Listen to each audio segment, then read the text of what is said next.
고린도전서 1장 18절, 오늘은 김신덕 성도님 봉독해 주시겠습니다. 십자가의 도가 멸망하는 자들에게는 미련한 것이요 구원을 받는 우리에게는 하나님의 능력이라. 아멘. 네, 감사합니다. 역사적으로 보면 기독교는요, 단 한 번도 세상의 대세였던 적도 주류였던 적도 없었습니다. 아주 잠시, 그 잠시가 아주 은혜롭게도 저와 여러분이 살던 이 세대였죠. 아주 잠시 이 기독교는 이 부흥의 시대를 지나며 마치 역사의 주인공처럼 여겨지던 시대가 있었기는 하지만 그때도 역시 기독교가 주류였다고 말할 수는 없습니다. 왜냐하면 주류가 되는 순간 그것은 사실 기독교가 아니기 때문이죠. 근데 왜 그런 걸까요? 그것은 기독교가 따르는 십자가의 도는 세상이 따르는 지식과 다르기 때문입니다. 기독교의 하나님의 영과 세상의 영이 다르기 때문이에요. 예수 그리스도의 십자가가 우리에게 가르치는 말씀과 세상이 가르치는 말이 서로 다르기 때문입니다. 때문에 언제나 기독교와 세상은 서로가 충돌할 수밖에 없습니다. 십자가의 도는 멸망하는 자들, 즉 하나님의 복음을 거절하며 사망을 향하여 달려가고 있는 사람들이 듣기에는 어리석어 바보 같은 것이지만 예수 그리스도 안에서의 하나님의 복음을 믿음으로 구원을 받는 우리에게 십자가의 도는 하나님의 능력인 것입니다. 사실 오늘의 본문이 편지로 쓰일 당시 바울 사도 자신만큼 지혜와 지식이 탁월한 사람도 없었을 겁니다. 하지만 그 세상의 지혜와 지식은 결코 사람으로 하여금 하나님께로 가게 하지 못하는 겁니다. 바울조차도 예수님을 모를 때에는 세상의 그 지식으로 오히려 하나님의 아들을 박해했어요. 그래서 오히려 하나님을 위한 열심이라고 그는 믿고 했지만 오히려 하나님의 마음을 아프게 했던 사람이 바로 예수님을 모르던 바울의 모습이었다는 거죠. 이처럼 세상의 지식은 우리가 보기에 엄청나고 대단해 보이지만 사실 세상의 지식이라는 것은요, 영적으로 보면 모두가 헛되고 무익합니다. 하나님의 지식과 섭리와 대적합니다. 하나님의 뜻 가운데 하나님의 나라와 그분의 의를 위한 목적으로 하지 않는 모든 세상의 지식과 건강과 우리가 열심히 그렇게 정말 땀 흘리며 하는 모든 사업들은 허무하고 공허할 뿐인 겁니다. 그 다음에 십자가의 도와 세상의 지식으로 하여금 서로 충돌할 수밖에 없게 하는 그 다름은 무엇일까요? 십자가의 도가 무엇인가요? 하나님의 구원의 복음 아닌가요? 하나님께서 우리를 죄와 사망으로부터 구원하시기 위하여 아들을 보내셔서 대속의 제물이 되어 대신 죽어주신 사실이 바로 십자가의 도가 아닌가요? 근데 세상이 보기에는 하나님의 아들이 십자가에 달려 죽는다는 것이 말이 안 되는 겁니다. 여러분이 생각하기엔 말이 됩니까? 예. 하나님의 아들, 신이잖아요. 신이 근데 어떻게 죽습니까? 또 신이 어떻게 사람이 되나요? 그게 말이 안 되는 겁니다. 예. 이게 사람의 그런 이해로는 설명도 안 되고 이해도 안 되는 거예요. 예. 이해가 되는 게 이상하고 믿어지는 게 이상하죠. 예. 하나님의 아들이 사람으로 오셨다는 것부터 있을 수가 없는 일이고 왕이나 귀족도 아닌 목수의 아들로 나신 것도 있을 수가 없는 일이며 하나님의 저주를 받은 자들이나 달리다고 하는 그 십자가에 달려 죽었다는 것도요 도저히 있을 수 없는 일인 겁니다. 예. 세상이 보기에는 예수는 하나님의 아들은커녕 실패자에 불과한 거예요. 십자가는 그렇게 모두에게 미련하고 어리석었습니다. 심지어 영적인 존재인 사단마저도 예수님께서 십자가에 들려 죽으실 때 승리의 노래를 불렀다는 거예요. 쾌제를 불렀다. 자기가 승리한 줄로만 알았다는 겁니다. 그 예수 그리스도의 십자가 대속의 피가 죄로 인하여 하나님과 단절되었던 모든 인류의 죄의 문제를 단번에 해결해 주는 도구가 될지는요 아무도 몰랐다는 거예요. 그 영적인 존재들조차도 몰랐다는 겁니다. 그리고 그 십자가의 죽음에서 예수님이 부활하시리라고는 역시나 아무도 몰랐던 겁니다. 유대인들에게 중요한 것은 언제나 눈에 보이는 표적뿐이었어요. 복음이 진짜라고 하면 그 증거를 눈에 보이라는 거죠. 예수님께서 하나님의 아들이시라면 그 증거를 보여달라는 겁니다. 똑똑히 보여달라는 겁니다. 사실 예수님은요, 이미 그들에게 여러 가지 표적을 보이셨어요. 안 보이신 게 아니라 보여주셨습니다. 그럼에도 불구하고 유대인들은 계속해서 표적을 더 보여달라는 거예요. 마태복음 12장을 보면 예수님께서 안식일에 손 마른 사람을 고치시고 귀신 들려 눈 멀고 말 못하는 사람을 고치시는 기적이 기록되어 있습니다. 그 자리에 유대인의 대표격인 바리새인들과 서기관들이 함께 있었어요. 그들은 분명히 그분이 하신 기적을 눈으로 이미 보고 경험을 했던 거죠. 근데 그들이 예수님께 말하는 겁니다. 선생님이요, 우리에게 표적 보이기를 원하나이다. 예.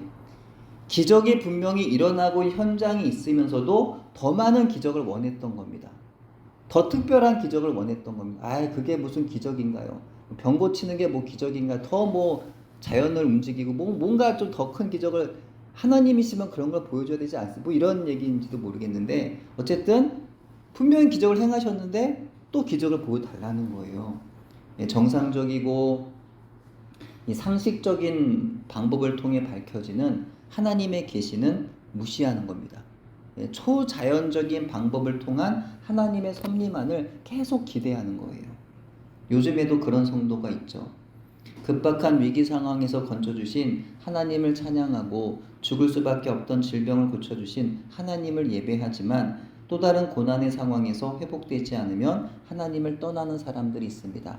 또한 어떤 대단한 어떤 질병의 고침, 사고의 어떤 건짐 이런 건 아니더라도 작고 사소한 하나님의 수많은 상황 속에서 일어나는 그런 우리 삶과 너무나 많은 기적들을 보지 못하고 마치 그 유대인들처럼 그 종교 지도자들처럼 하나님 기적을 행해 주세요. 그렇게 말하는 성도들이 있다는 거예요. 때때로 우리도 그렇다는 거죠. 분명히 내가 살아가고 있는 지금 이 순간이 기적인데 그걸 기적으로 인정 안 하는 거예요. 더 뭔가 특별한 걸 보여달라는. 그게 바로 우리와 그들과 다르지 않은 표적을 보기 원하는 사람의 모습이더라. 하나님께서 살아계신 것을 눈으로 보게 해주시고 귀로 듣게 해달라는 겁니다. 그래야 믿겠다는 거예요. 이는 반대로 그렇게 신기한 거 보여주시고 들려주시지 않으시면 믿을 수 없다는 겁니다. 믿지 않겠다는 겁니다. 유대인들이 바로 그런 사람들이기 때문에 그들은 예수님께서 십자가에 달려 고통스러운 죽음을 맞이하신 것을 보고서 예수님을 하나님의 아들로 인정할 수가 없었던 거예요. 그들에게 하나님의 아들은요, 그렇게 힘없는 존재일 수가 없기 때문이죠. 아무 능력 없이 십자가에 달려 죽으신 분이 예수님이라면 그들에게 그분은 관심 밖의 인물일 수밖에 없었던 겁니다. 무엇보다 그들에게는요, 모세 오경에 기록된 저주의 상징인 십자가에 달리신 예수님이 하나님의 아들일 수는 없었던 겁니다. 이방인인 헬라인에게 중요한 것은요, 지혜였습니다. 그리스도인들은 지혜를 사랑하는 것이 특징이었어요. 서양의 문명과 문화를 이해하려면 반드시 그리스의 고대 철학을 이해해야만 합니다. 여러분 가운데 철학 좋아하시는 분 계시죠? 철학 좋아하시고 서양의 역사나 문화 좋아하시는 분들이 계시죠. 그럼 그 고대 철학, 서양 철학에 관해 공부하면 그들이 얼마나 인간의 그 합리성과 논리를 추구하는지 모릅니다. 그런 그들에게는 단 한마디에 합리적인 변명이나 설명도 없이 십자가에서 달려 죽은 그리스도는요, 미련한 존재로 여겨질 수밖에 없더라는 거죠. 그렇지만 율법 학자이기도 하고 철학자이기도 한 사도 바울은 이런 당대의 분위기 속에서도 이렇게 선언합니다. 내가 자랑할 건 오직 십자가에 달리신 그리스도밖에 없다. 내가 믿는 기독교의 표상은 오직 하나 십자가다. 재밌지 않나요? 율법이 중요한 유대인들과 철학이 중요한 헬라인들은 예수님을 그리스도로 인정하지를 않았지만 당대 최고의 율법학자이자 철학자인 사도 바울은 예수님을 그리스도로 인정했다는 겁니다. 그들의 십자가가 거리끼고 아주 미련한 것에 불과하였지만 바울 사도에 있어서 십자가는요, 자랑이었다는 거예요. 무엇이 이런 차이가 있게 했던 걸까요? 관건은 내가 예수님을 만났느냐 하는 겁니다. 내가 세상에서 무엇을 중요하게 여기며 살아가는 사람이든지 간에 내가 예수님을 만났느냐 만나지 못했느냐, 그게 중요하다는 거죠. 예수님을 만난 사람은 세상에서 아무리 중요하게 여기는 것이 있더라도 그것이 예수님을 부정하게 만드는 지식이 될 수는 없는 겁니다. 오히려 예수님을 그것 때문에 더 인정하게 되는 거예요. 예를 들면 내가 인정하는 게 수학이야. 근데 수학이 예수님을 부정하냐? 아니에요. 수학이 우리 예수님을 증거하는 증거가 된다. 내가 예를 들자면 이건 좀 얘가 맞는지 모르겠지만, 내가 만약에 돈을 가장 중요한 가치로 여겨. 근데 돈이 예수님을 부정하는 게 아니더라는 거예요. 그 돈으로 오히려 예수님을 드러내고 예수님이 정말 구원자라는 걸 나타나게 하는 도구가 된다는 거예요. 오히려 예수님을 더욱 인정하게 하는 증거로 내가 가진 것들이 작용하게 되더라는 겁니다. 그래서 그들이 중요하게 여기던 율법을 통해서 바울은 예수님을 봤어요. 예수를 만나면 가장 중요하게 생각하던 철학을 통하여서도 바울은 예수님을 볼 수가 있었던 겁니다. 하나님을 아는 비행사는 우주에서 하나님을 발견하지만 하나님을 모르는 비행사는 우주에서 하나님이 없다고 말합니다. 아주 유명한 예화죠.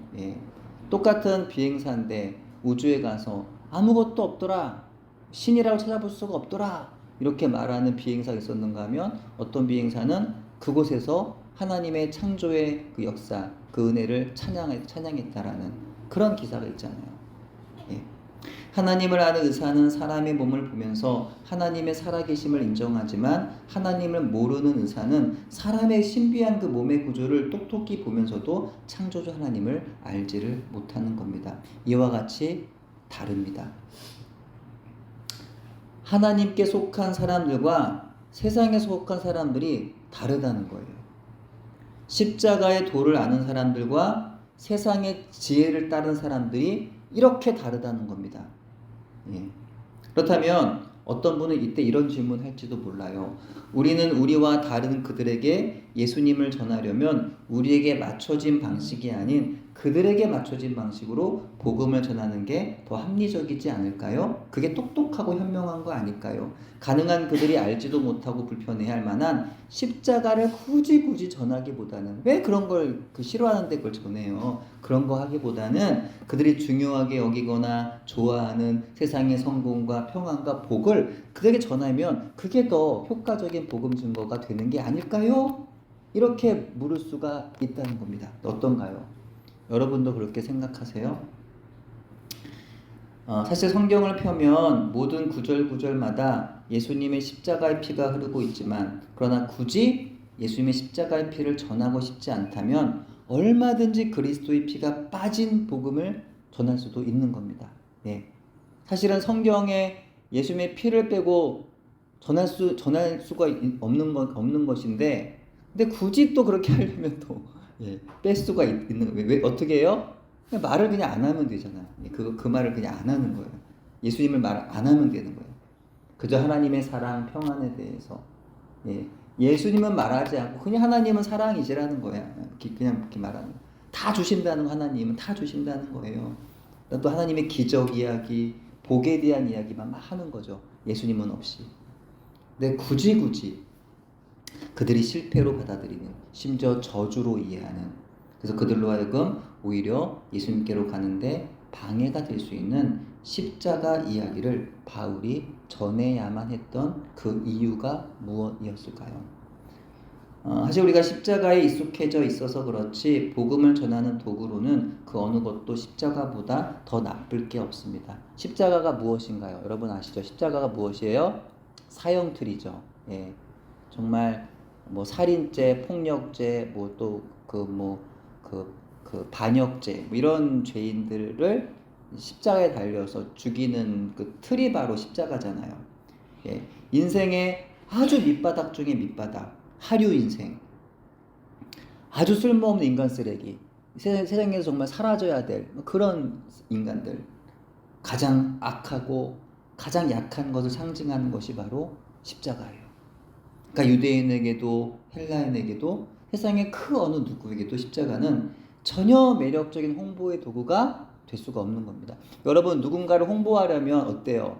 당연히 좋은 거 홍보해야 되잖아요. 그죠? 만약에 제가 제 아내를 알리면, 아내를 뭔가 이렇게 잘 알리려면 좋은 걸 알려야 되죠. 뭐 아내가 물론 단점이 별로 없지만 막 그런 거 알리면 안 되잖아요. 그죠? 우리 교회를 알리려면 교회 좋은 거 알리지 나쁜 거 알리면 안 되잖아요.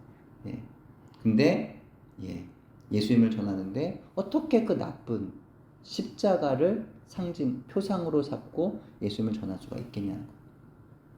하지만 바울 사도는 바로 그 점 때문에 오직 십자가만 자랑하겠다고 말하고 있는 것이에요. 예수님 그분이 스스로 약해지셔서 사람이 되셨고 십자가를 지시고 죽으시기까지 낮아지셨던 겁니다. 그것이 바로 십자가의 능력이에요.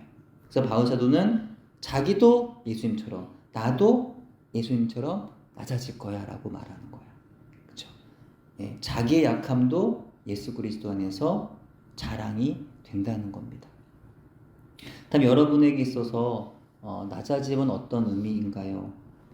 예수 믿기 전에는 세상 살기가 오히려 어렵지가 않았는데 예수 믿고 나니까 마음에 거리끼는 것도 많아지고 불편하고 힘든 문제들이 발생하고 있다면, 전에는요 정말 내 기분대로 살아도 별로 문제될 것이 없었고 성질대로 그냥 말해도 별로 불편한 게 없었는데 지금은 그렇지가 않아져서 조심해야 된다면 그것이 불편하고 고통스럽고 좀 싫으신가요? 아니면 당연한 것이고 오히려 감사한 것이고 오히려 아무렇지 않은 것이 되고 있나요?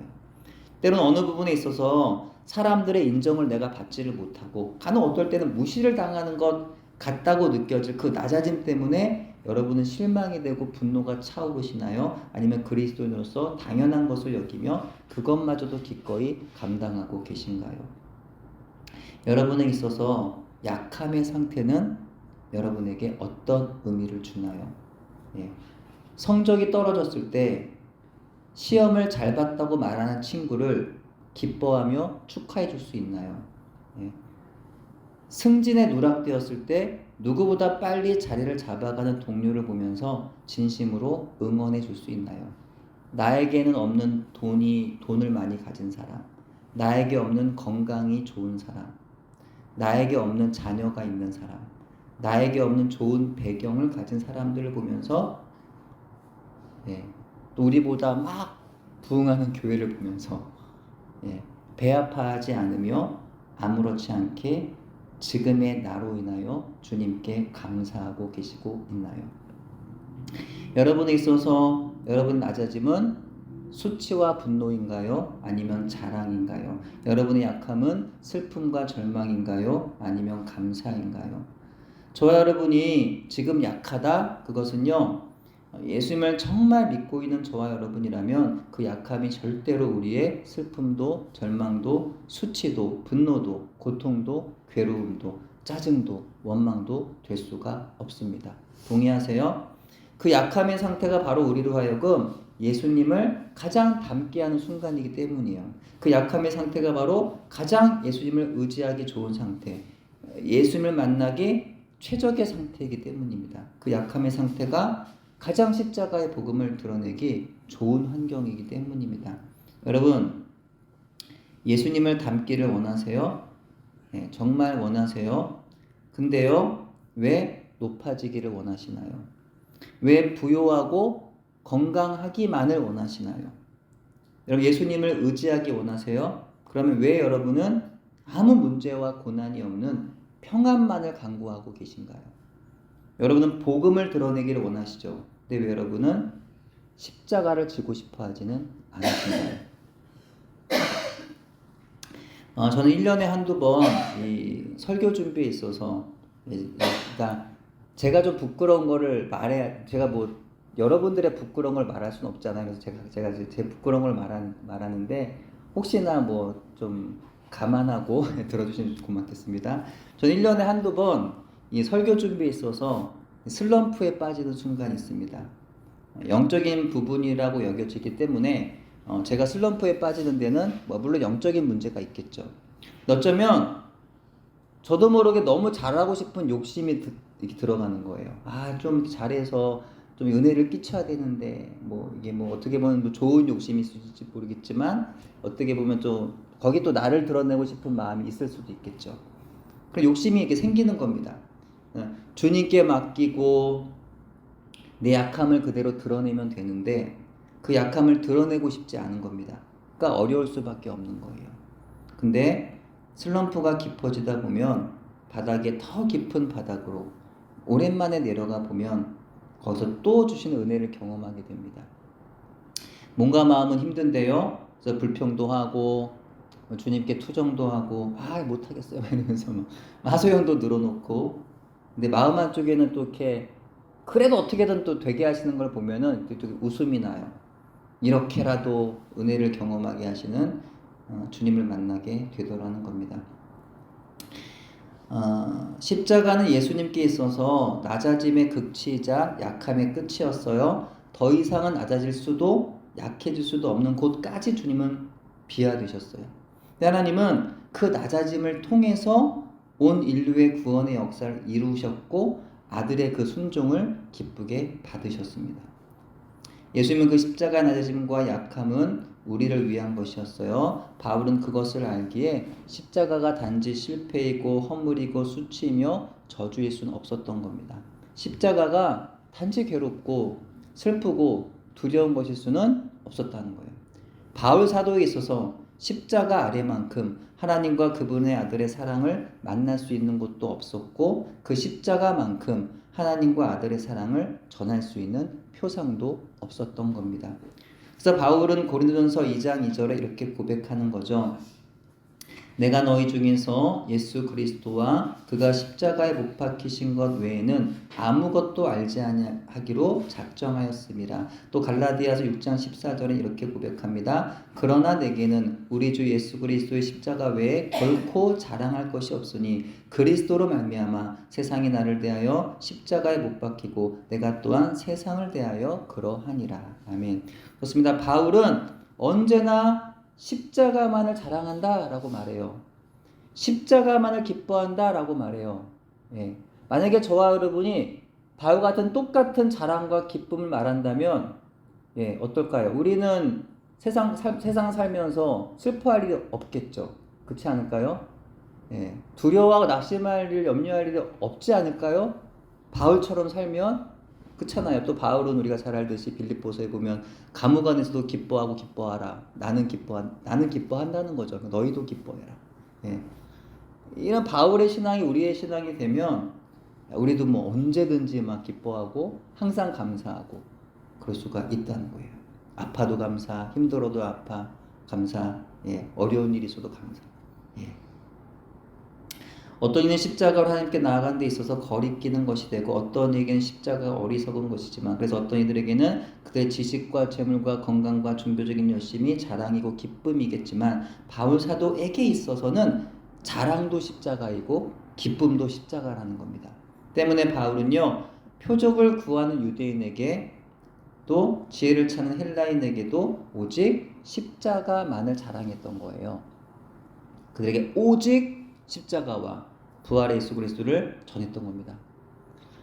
고린도전서 1장 21절의 말씀처럼 바울은 이 세상이 자기의 지혜로 하나님을 알지 못함으로 하나님께서 전도에 미련한 것으로 믿는 자들을 구원하시기를 기뻐하시기에 바울은 전도에 미련한 것, 즉 십자가와 부활의 복음을 그들에게 전했다는 겁니다. 전도할 때 우리가 정말 지혜롭고 좋은 방법 또 말들이 많이 있겠지만 바울은 그런 거 전하지 않았다는 거예요.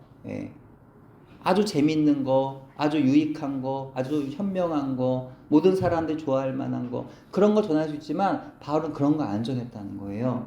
십자가와 부활의 복음을 전했다는 겁니다. 전도에 있어서 사람의 지혜는 세상의 학문과 문화와 과학일지 모릅니다. 세상에 신기하고 재미있는 놀이나 마술이나 음악이나 미술일지도 몰라요. 하지만 하나님의 지혜는 십자가와 부활의 예수님 그 이름을 전하는 거죠. 왜냐하면 유대인에게도 헬라인에게도 오늘날 모든 남녀노소 빈부귀천을 막론하고 그들 모두에게 동일한 구원의 능력이 되는 이름은 오직 우리를 위하여 십자가 지시고 부활하신 예수 그리스도 그 이름뿐이기 때문입니다. 예수님의 십자가의 도 죄인을 구원하시기 위하여 높은 보좌를 버리시고 낮고 낮은 세상에 인간의 몸으로 오신 예수님, 모든 인간의 고통을 친히 다 체휼하시고 십자가의 순환까지 담당하시며 하나님의 가장 두렵고 절망스러운 교제의 단절의 기간을 지나셔야만 했던 예수님의 그 약함을, 우리가 그리스도인이라면 그 낮아짐을 우리도 따라서 살아야 하는 줄로 믿습니다. 그러고 보면 예수님을 따르는 길에 온갖 세상의 복으로 가득할 것이라고 홍보하는 메시지들이 얼마나 거짓된 것인지 알 수 있는 거죠. 예수를 믿고 따르는 그 길이 십자가의 길이라고 한다면 그 길은요 절대로 꽃길이 될 수 없어요. 예. 영광의 길, 승리의 길, 편안한 길이 될 수는 없습니다. 예수를 믿는데 왜 이렇게 힘들어? 힘든 게 정상인 거예요. 예수를 믿는데 왜 이렇게 고난이 많아? 고난이 많은 게 맞는 거예요. 이상한 게 아니에요. 예수 믿는 나는 왜 맨날 아파? 물론 또 이제 예수 믿으면 또 그 예전에 그 권명 권사님 말씀에 예수 믿으면 예수님이 은혜 주시고 능력 주셔서 물론 질병을 이기고 승리하고 물론 그것도 맞죠. 근데 또한 세상을 살아감에 있어서 또 그리스도인으로서 받는 고난, 세상에서 또 육체로서 받는 고난이 있다는 겁니다. 그게 현실이고 그 사실이라는 거예요. 예. 십자가의 길의 끝은 영광이 있지만 그 길로 가는 길에는요 고난이 있기 때문입니다. 또한 주님이 하신 말씀 성경에 기록되기는 우리가 하나님의 영광을 구하고 또 하나님의 양자의 복을 받은 사람들에게는 고난도 동일하게 받아야 된다라는 그런 말씀이잖아요. 그죠? 고난도 받는 거예요. 하나님의 자녀는. 예, 그게 당연하다는 겁니다. 그리스도인은 세상에 몸을 입고 사는 동안 그곳이 어디든 대세가 될 수 없고요. 주류가 될 수 없습니다. 복음의 길이라는 것이 그런 거죠. 좁은 문으로 와, 좁은 문. 좁은 문, 좁은 길로 가는 거죠. 그게 제자의 길이라는 거예요.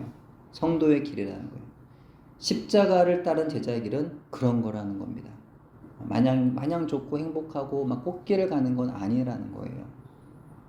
만약에 내가 세상에서 막 높아지고 있어요.